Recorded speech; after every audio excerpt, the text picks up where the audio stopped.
Hello, fellow moaners. Welcome to Make Yourself Moan podcast. I'm your host, Madison Monroe Curtis, and it's time to dive deeper.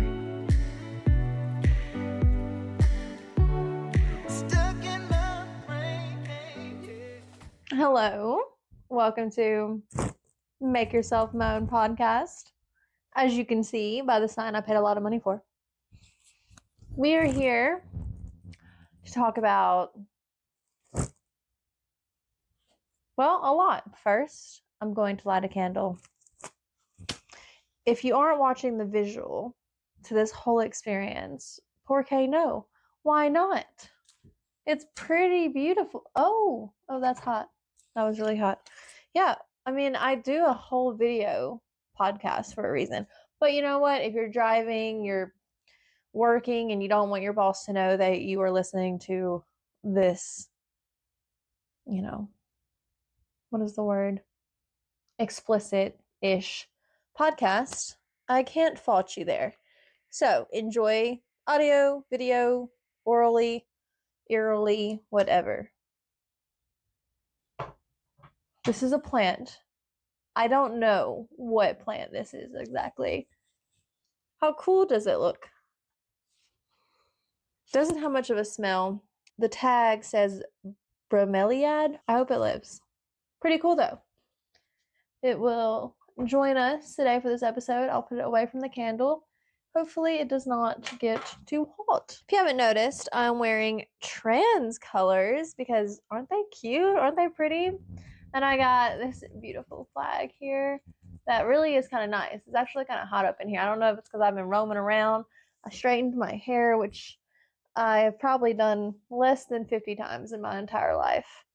My hairdresser is ghosting me, so I don't really know what it's doing right now, but it is what it is. Finding a hairdresser is a lot like finding a life partner. It's hard. Send me your recommendations. I'm trying something new. I normally shut the door and keep my fur babies out because they can be a little loud and distracting. Although this time, I am just feeling extra real today and every day, really, since our inauguration happened. And we now have somehow voted a person in power that wants to take rights away. So since we are living in a time where you don't know what you're going to wake up to, if you're a cis white male, you're probably safe. But if, as a cis white male, you love any gay people, trans people, women, people of color, people that aren't legal because our system to become legal is kind of effed up, well, then you're probably concerned as well. So we're all just going to love each other and pray and stand up for what is right. And loving people is what is right.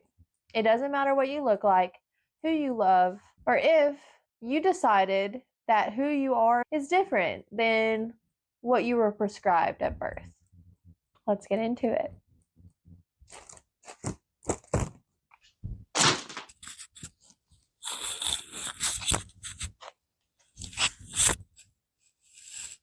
I want to pretend to use this mic, so I need to hide the other mic. Hello. Welcome to the Make Yourself Moan podcast. My name is Madison Monroe Curtis. I'm your host. Obviously, this is Mario, my pussy. Will I keep that? We shall see. So in full transparency, this mic is hooked up to absolutely nothing, but the one that is trying to hide behind my hair, that's my actual microphone. It's just not aesthetically as pleasing, and I love a good aesthetic. Hence, my entire setup. If you're watching the video, you'll see it. If not, because of safety measures, good for you. Mario, get comfy. Oh boy. I love trans humans. I wanted to support them by wearing their beautiful flag colors. If you don't know what pride flag colors are, They're on Google. Do you ever have a long list of what you want to speak on, and then when you have the microphone and you press record, it all goes out the window? I'm kind of experiencing that in this moment because I wanted to not have notes and a script in front of me, not because I don't care about this episode or the content that you're spending your time listening to or value our time together. It's more so due to authenticity. And I have this thing where, as I use a fake microphone, that the more I prepare and take notes, the less emotion I feel in the moment. I am all about preparing, as a procrastinator does, but preparation and polish does not overcome the genuine, authentic experience I want to have with you here today. So, hence the door open, cat, dogs that'll come in and out, everything else that is kind of weird, like no shoes. You might notice I often don't wear shoes in my podcast. This is my bedroom. You wouldn't know it maybe because hopefully I've done a really good job at setting this up. My camera is currently sitting on my bed and I'm looking at my bed. Mario. I just went to PodFest 2025 in Florida. That was crazy. We didn't know how, we as in me and my partner, because he started his own podcast called Wonder Off Course. It's on Spotify and a few other places. Not video yet because he's kind of shy. It's really good though.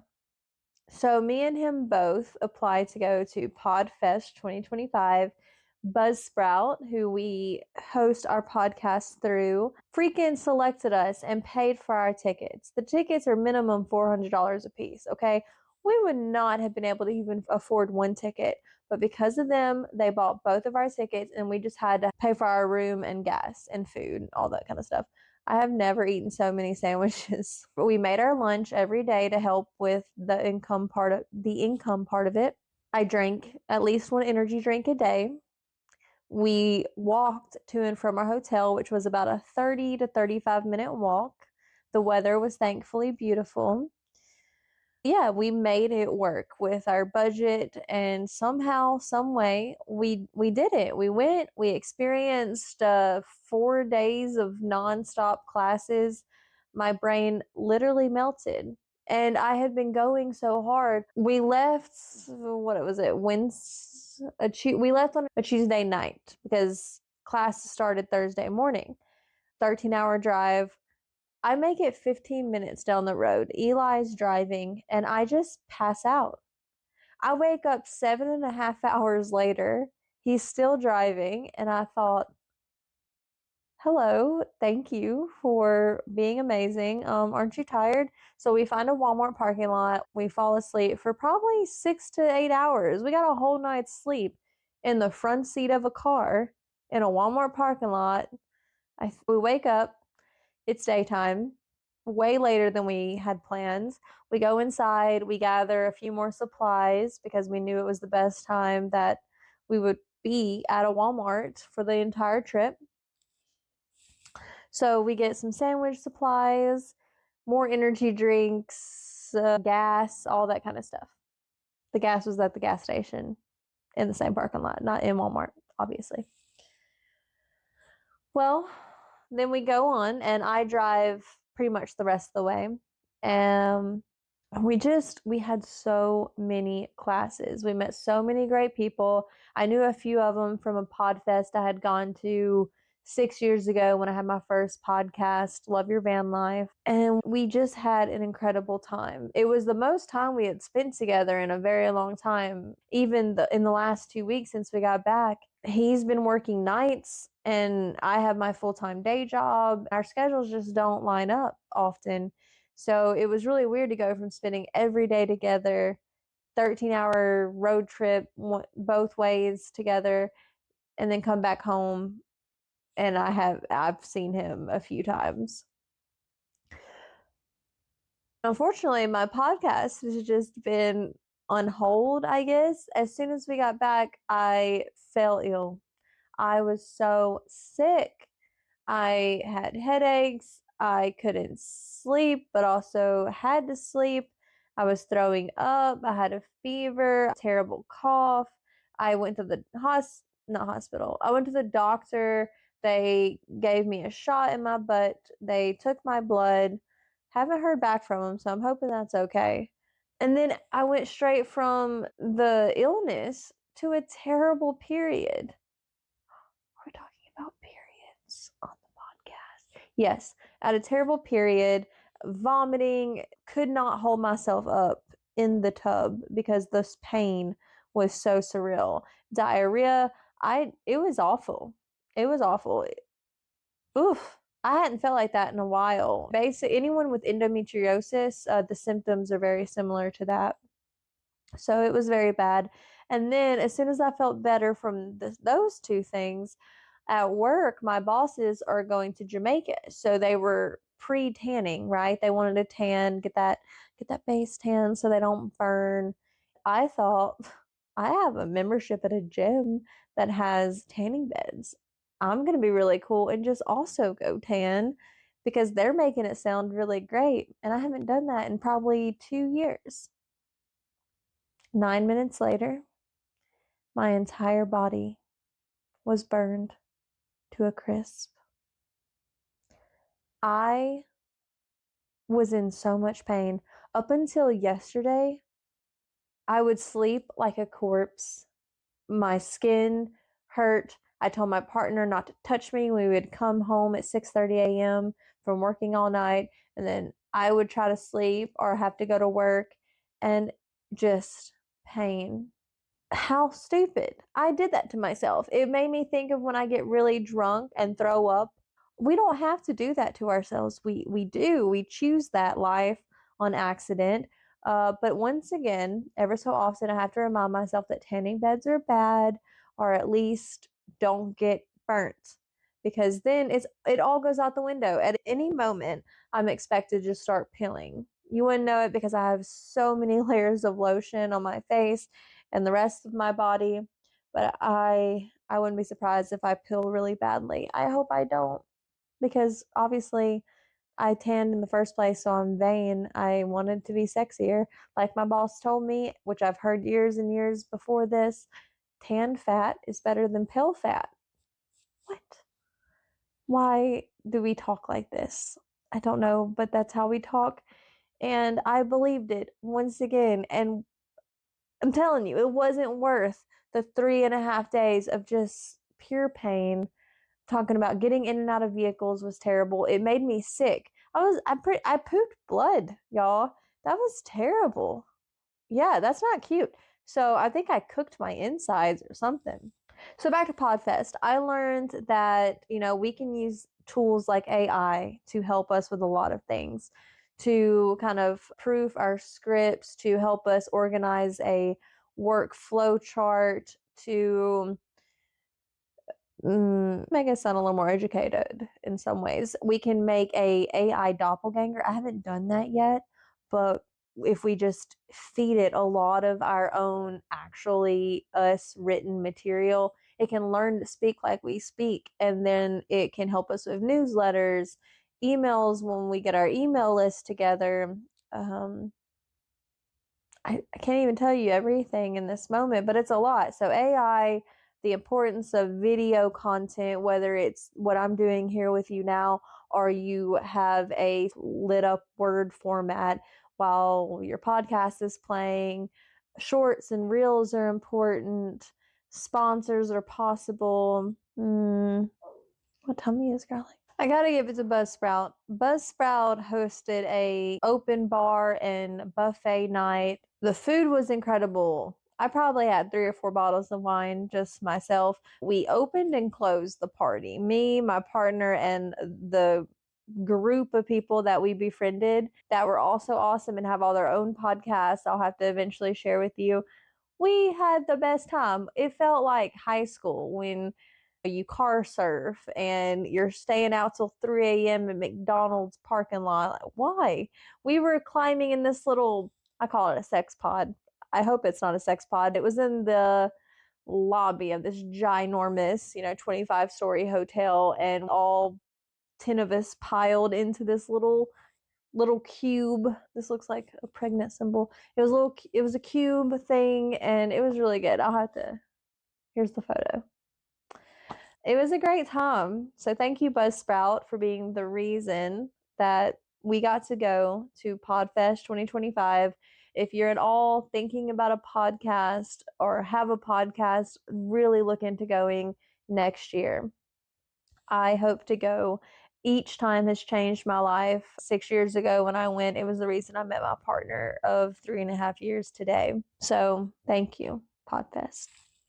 I want to talk about energy and, being sick and giving myself this pain that then took away my momentum, my energy levels, my mindset to be able to do what I'm doing here with you right now. This takes effort. I hope to one day wake up and be a millionaire and have a team of amazing people that are doing all the things that come before and after this moment right here, because I love to just sit down and talk with you and share ideas and information and just straight out love. But it takes a lot of work. All the moving parts take a lot of work. So I just could not muster up all that I needed to create this moment. And what happens when we're not able to? What is leading up to that feeling? And then what do we do in it? And how do we feel after it? What I mean is, are we taking care of ourselves? Really? Because before I got sick, I mentioned I was drinking at least an energy drink a day, really two, because like I've mentioned in previous episodes, I try to save money on energy drinks, so I'll get this energy drink powder and mix it in my water. Well, for PodFest, we were in classes from 8 a.m. to 6 p.m., and then there would be night events. Then we would walk back to the hotel. You know what I'm, you know, right? That was a lot. So energy drinks, multiples every day, coffee every day. I wasn't working out, only sandwiches. Maybe that had something to do with it. I wasn't taking care of myself. I was full of synthetic energy. I was overloading my brain on information, which was a blessing, but I just, I melted. I became burnt out. I was eating anything and everything. I had gotten this appetite where, oh, there's 5 chocolate bars. I need 6 chocolate bars. I'm healthier than a lot of people I know, or at least I attempt to be. I have coworkers that have not drank a full bottle of water maybe in years. They show up to work with 3 Mountain Dews, diet, regular. They're not into water.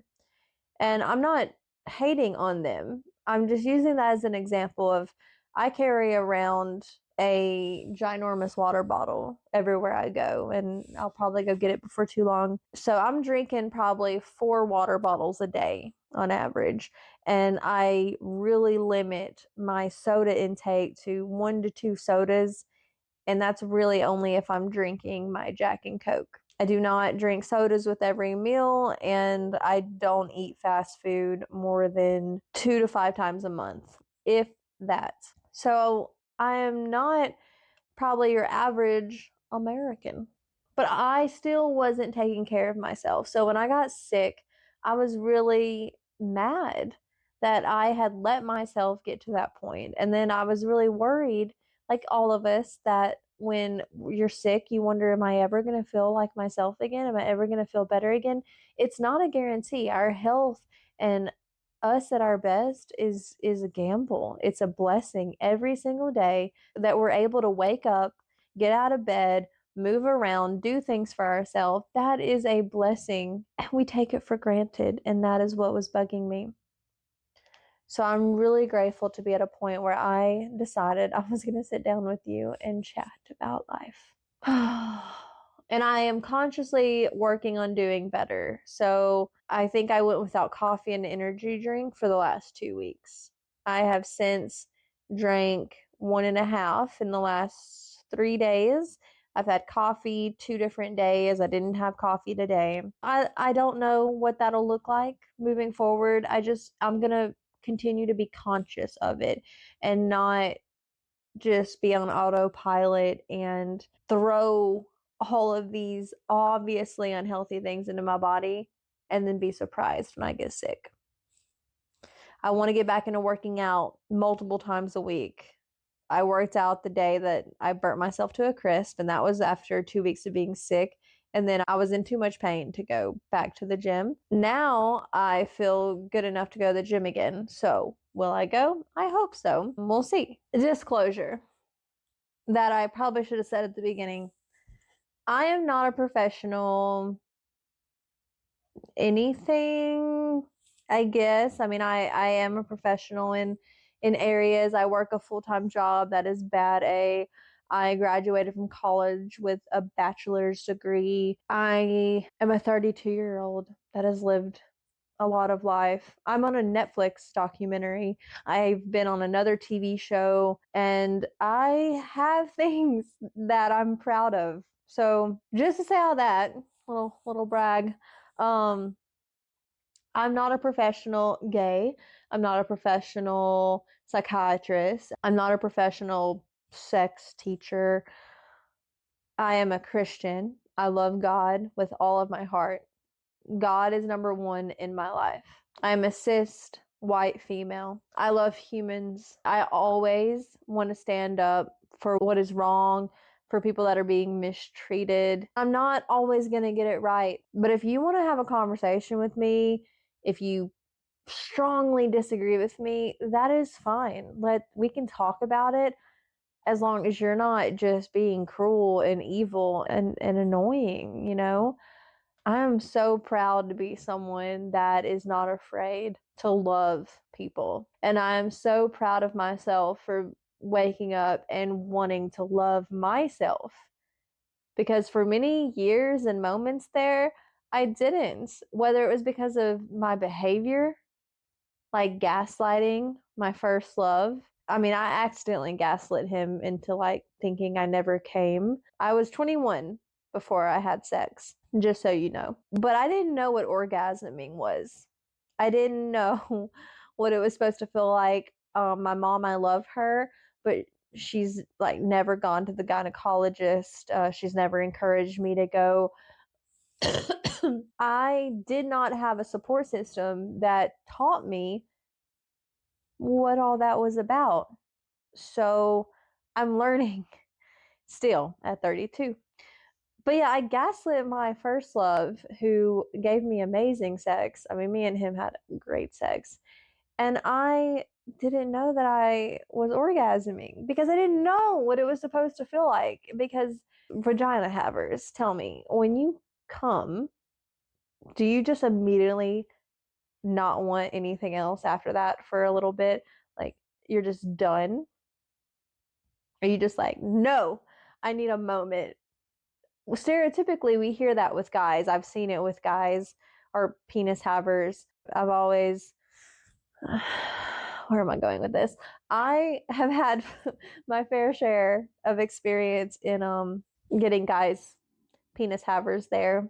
So I've learned that it's very obvious and they might need a moment or 3 seconds and then they can go again. Hey, Floof. Tell me, Floof. Never mind, that'd be probably weird. You wanna go outside? This dog came with our farm. He refused to leave. So let me go let him outside. I'll be right back. Come on, Floofy. Good boy. I love you.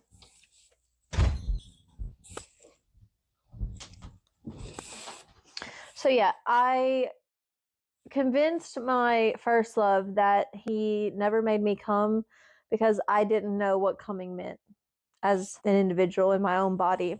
When I was 5 years old, my parents had this bed, and I actually have it in one of our guest rooms. You know, I really like what's it called? Immersion therapy. It's a bed with a wooden bed frame, and at the end, on each side, it has these curvy wooden spikes either side. And when I was about 4 or 5, me and my brother were jumping on the bed, as kids do. Parents said to stop. We said no. We were having fun. I remember stopping and I was about to get off the bed, and one of my younger brothers pushed me. That's fine. I've pushed him many a time, but he pushed me.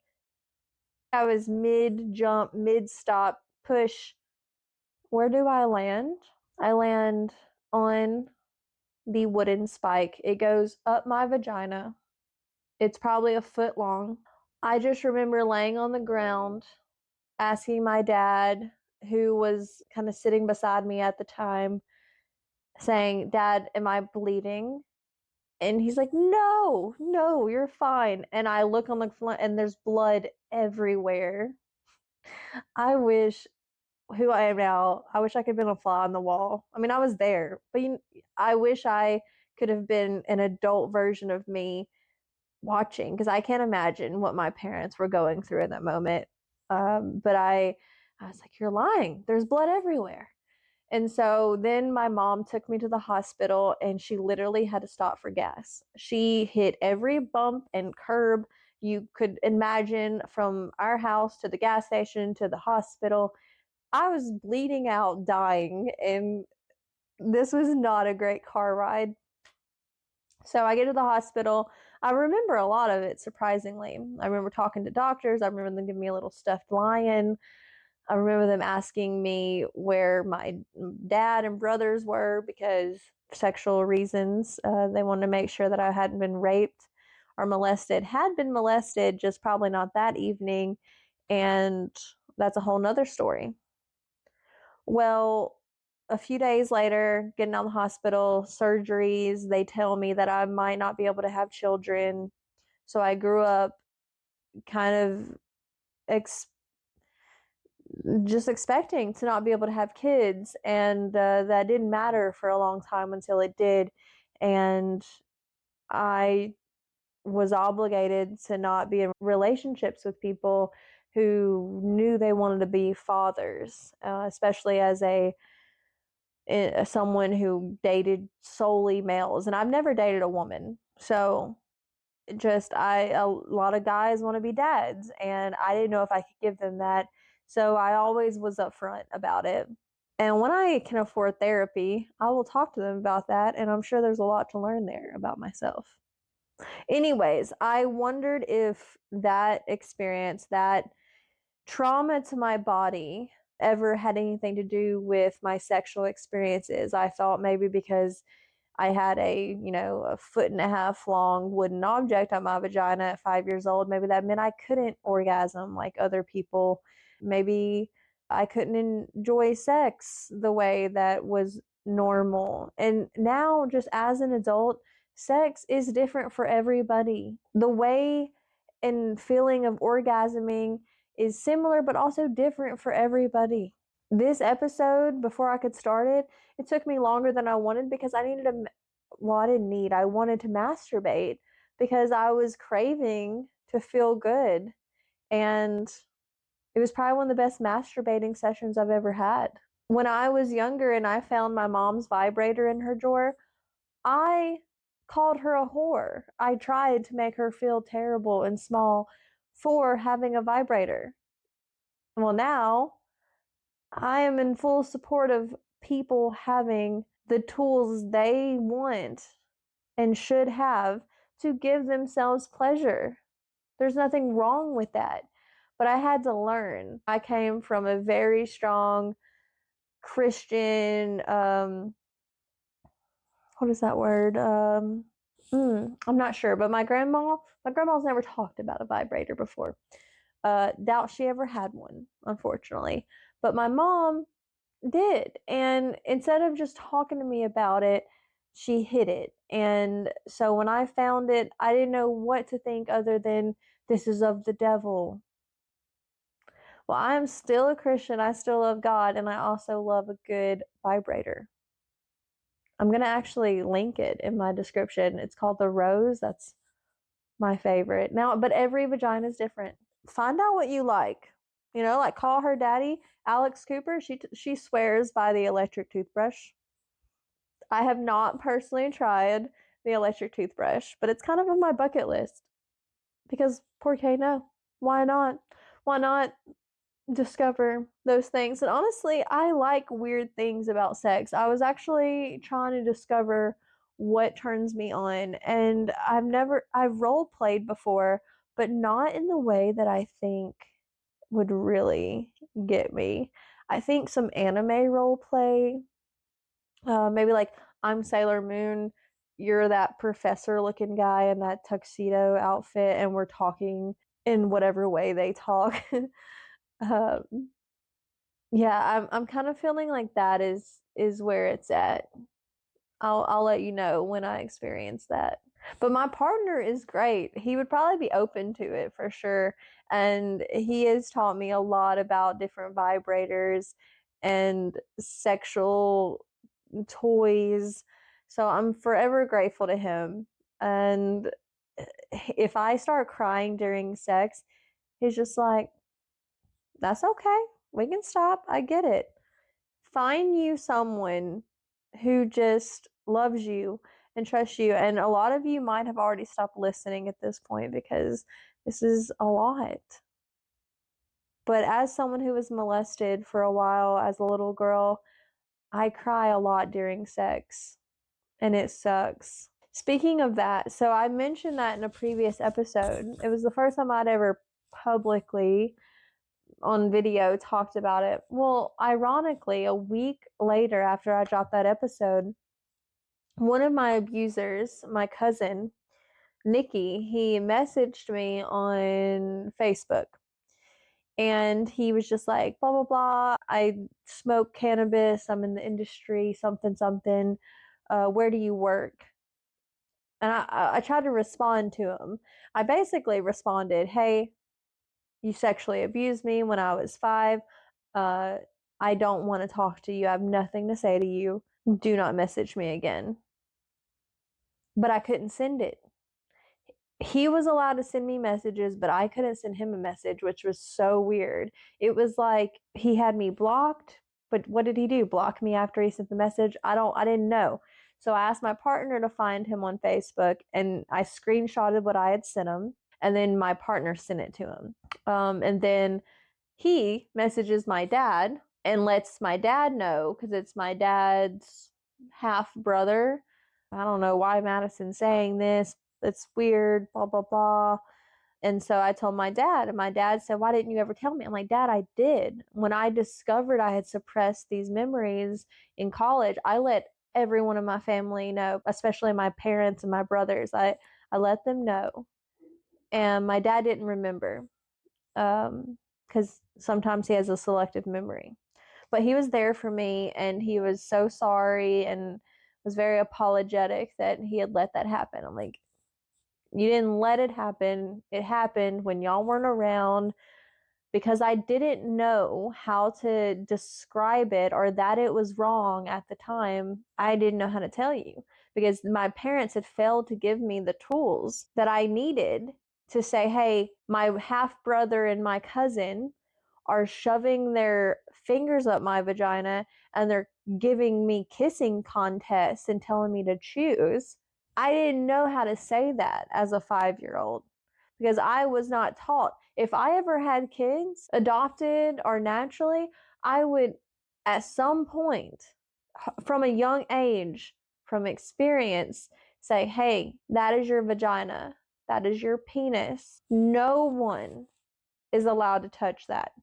If me or daddy touch it, it's because we're wiping you. I don't know yet because I'm not a parent, but I would teach them that no one is allowed to touch it. And if they feel at all uncomfortable, it is okay for them to tell me. And if someone touches them in their penis, on their vagina, they tell me. They tell people their trust. I would try to teach them what it means to trust someone and not trust someone. And I would also try to teach them that the difference of being upset at finding something out versus being upset at somebody. Because I tried to tell my parents I did. I remember being in the car and telling them Casey and Nikki have these kissing competitions. And they're kissing me and telling me who's kissing me better. They freaked out. They're like, what? With tongue? And as a 5-year-old, I thought, they seem upset. I love them. I don't want to get them in trouble.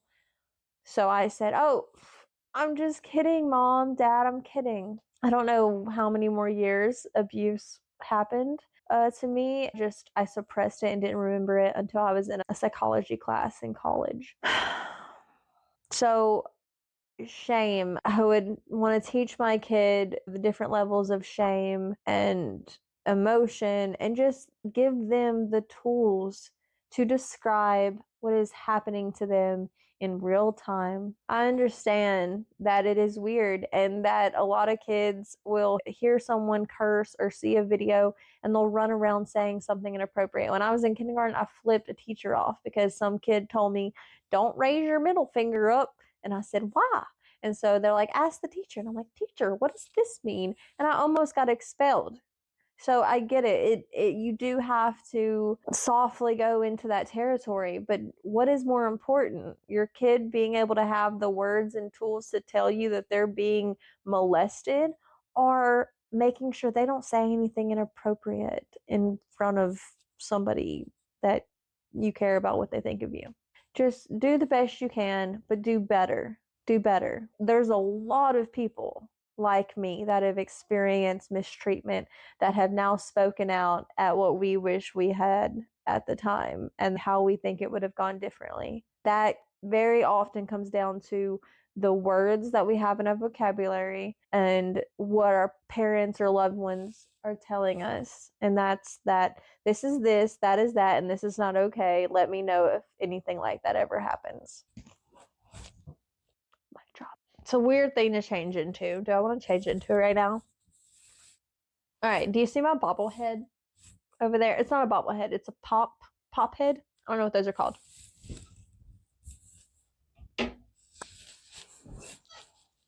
This is Machine Gun Kelly. I got this when I got my dream Bronco that it was going to sit on the dashboard. I never ordered the sticky stuff for it to mount, so he just kind of swayed and then I put him in the glove compartment. But when I got my podcast studio set up, he definitely went up here. Mwah. I just wanted to lick it because the thumbnail that I might be able to grab, that's kind of weird. I have fist bumped Machine Gun Kelly. I went to 27 Club, which is this coffee shop in Cleveland, Ohio. It's a great place. The food and the drinks and the coffee are unmatched. We went because I bought tickets to go to his concert in his hometown, which is Cleveland, Ohio. Well, the night before the concert, me and my partner were in our truck camper that we lived in full time. We wanted to explore the town. I want to go see his coffee shop. Well, it was closed for a private event where him, Machine Gun Kelly, and Avril Lavigne were gonna perform. And then like an emo night sort of thing. Well, I was gonna try and sneak in. My partner, who I was still apparently getting to know, he was very disappointed in me and he said that was wrong. I said, this is Machine Gun Kelly. The tickets are sold out. I will do whatever it takes to get in there. He walked off, literally upset, but he's just amazing. So instead of holding a grudge or making me feel terrible and ruining our night, he showed back up with tickets. He said I kept refreshing, and apparently 2 people that couldn't make it put their tickets on sale, and I was able to get them. So he bought us tickets. So me and him go back to the line and we legally get into this emo night concert situation. Y'all, dreams were made that night. I love how I'm able to literally teleport back to that amazing night. Well, we get in. When we pass through the ticket person, they give me drink tickets. And I already knew from their website that I had stocked. They have these lithium lemonades where it's like a syringe of blackness that you put in your lip. In hindsight, it's not that great for your teeth. Or I drank too much that night and I threw it up later and that was also gross. But it was wonderful. We had these drink tickets. MGK, no one was there yet as far as famous people It was just all of us fans, and we're walking around. They have great food. Me and Eli, we get our drinks, and we're just jamming. They have a DJ playing, and then the crowd goes silent, and Machine Gun Kelly and his band members walk through the door, and they're coming through, and I'm just literally fangirling, just in awe. I mean, he's 6'4". The amount of times I've said I want to climb this man, when I saw him come through, I thought, I couldn't speak. He walked right by me, but your girl is confident sometimes in a little bit of a way, in that way. And of course, my partner's there. Well, my partner knows. Eli knows. Okay, so I tap Machine Gun Kelly's Colson Baker's shoulder. He turns around and he looks down with his 6'4" self, and I'm just looking up at him, and I'm like, and he's just like, he doesn't say anything. He just kind of smiles. Poor thing, you're so cute. And I just hold my fist up there, and he's like, and then he keeps going. But yeah, that was great. And then another part of the night, I'm jamming out to Avril Lavigne singing Skater Boy on stage. It was a very intimate setting as well. Well, then Colson, freaking MGK, is standing beside me to my left, just grooving. And I am kind of embarrassed because I did keep turning around at Eli, being like, MGK had a bouncer guy that was, I mean, I don't know if understandably rude, but he's like, calm the F down, let him enjoy himself. And I'm like, I'm just freaking out. I'm not trying to touch him and talk to him and take pictures with him. I'm just in awe that he's standing beside me. Okay? He has changed my life for the better in so many ways. If you go down the rabbit hole of his interviews, he is a gentleman. He is a great father. He is a loyal friend. He is an incredible musician. He has experienced so much pain and persevered constantly. I just couldn't comprehend that he was next to me, but also was so excited. And this guy peed on my parade. But whatever, I still experienced Machine Gun Kelly standing to my left, dancing and jamming. And I jammed right there with him. And it was so great. So shout out to Machine Gun Kelly for just being one of the greatest people I think will ever live in my lifetime. Sorry, not sorry. I'm not sorry at all. So many people want to hate on him. You're weird. You're just, and not in a good way. Not in a good way at all. Mario, you are so cozy. You sweet boy. Yeah, I said at the beginning of this episode that I feel real. I'm so tired of not being bold, brave and bold, confident, courageous, myself, unapologetic.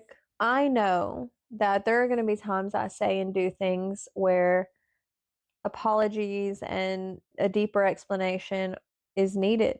That's human communication for you. I do know that I've experienced a decent amount of trauma, and I will spend a lifetime figuring out how that's affected me for the better, for the worse. And I'm not doing me or the world any favors by being just the good girl that does what her grandparents want and doesn't talk about certain things because it might make my parents feel a certain sort of way or dress a certain way because my brothers say that it's inappropriate. I'm just here to be me.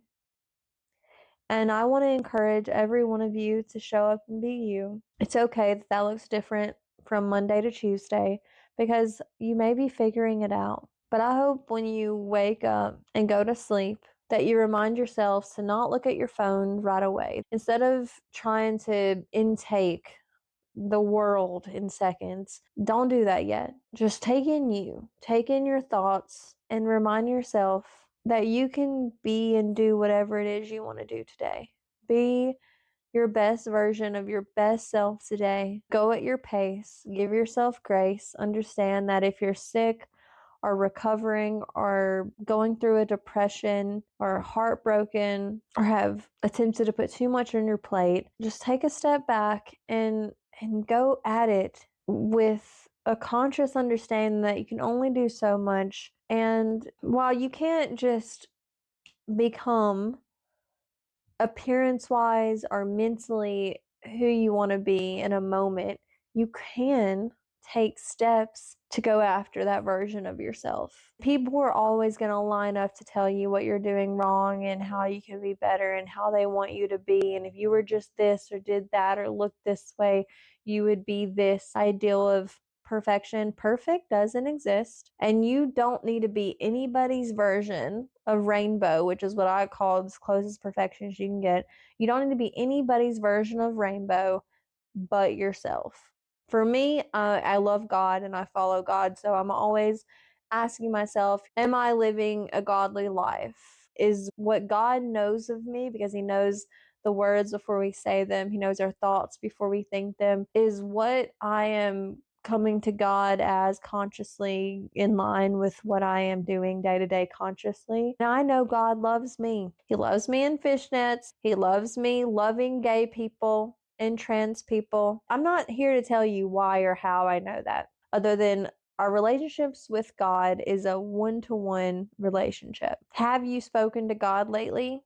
Have you asked Him what He thinks of you? Or have you asked other people who claim to know Him what He might think of you? We don't go to God through another individual, not even through a pastor. If you're Catholic, you may think you need to repent to someone in a box. Just know you can go directly to God. That is preferred that way. That you have a conversation with God, tell Him you're angry, tell Him you're confused, tell Him you're conflicted, but just talk to God about whatever it is you're experiencing. Start there. And while I do that, I'm also creating this platform, Make Yourself Moan podcast. I'm here to talk to you about everything as well in real time. Well, I think that might be all for today. My name is Madison Monroe Curtis. Thank you for coming to Make Yourself Moan podcast. Mario obviously enjoyed himself. He has literally slept this entire episode. I'm questioning my self-esteem right now. Am I even interesting? Mario. Wow. I'm just going to call myself soothing. You know, positivity grows. So I'm just such a soothing communicator that my cat here could not stay awake because of my angelic meditational voice that I am actively working on, because we do control the way we talk. And I don't want to ever be fake, but we can manicure our voice. But I haven't really started to do that yet, but I will do that now. Hello. Yes, thank you so much for listening. And I am going to call it.